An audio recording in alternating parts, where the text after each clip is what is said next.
ভারত পাকিস্তান যুদ্ধের আবহে বেড়ে গেল ডালের দাম। কেজি প্রতি দাম বৃদ্ধির পরিমাণ ৫ টাকা।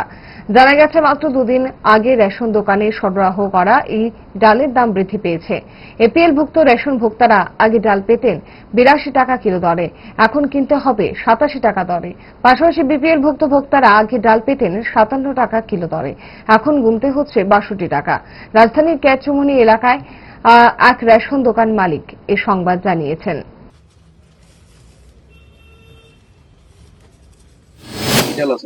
মুসুর ডাল হলো ক্যাটবনি শনিতলা ১ নম্বর রামনগর।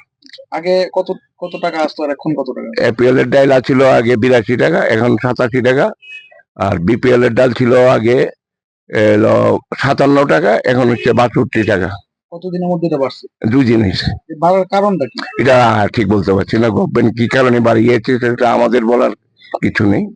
এটা কি এপিএল এবং বিপিএল কি কার্ড যারা হোল্ডার আছে তাদের কোনো অসুবিধা হইতে? এমনি তো এখনো আমাদের শুনে এমনি কোনো অবজেকশন জানাইছে না, কেউ কিছু বলে নাই এখনো। তবে পরে বোঝা যাবে কি বলে আর কি। বিপিএল এ কত টাকা করে বাড়ছে? আর ৫ টাকা, সব দুটোই ৫ টাকা করে বেড়েছে। আপনার নামটা? বিজয় চক্রবর্তী। ভালো খাবার দেখে অম্বলের কথা মনে পড়ে, তার সমাধান তারা। ৫ দশক ধরে গ্যাস, অম্বল ও পেটের সমস্যার একমাত্র সমাধান গ্যাস নল।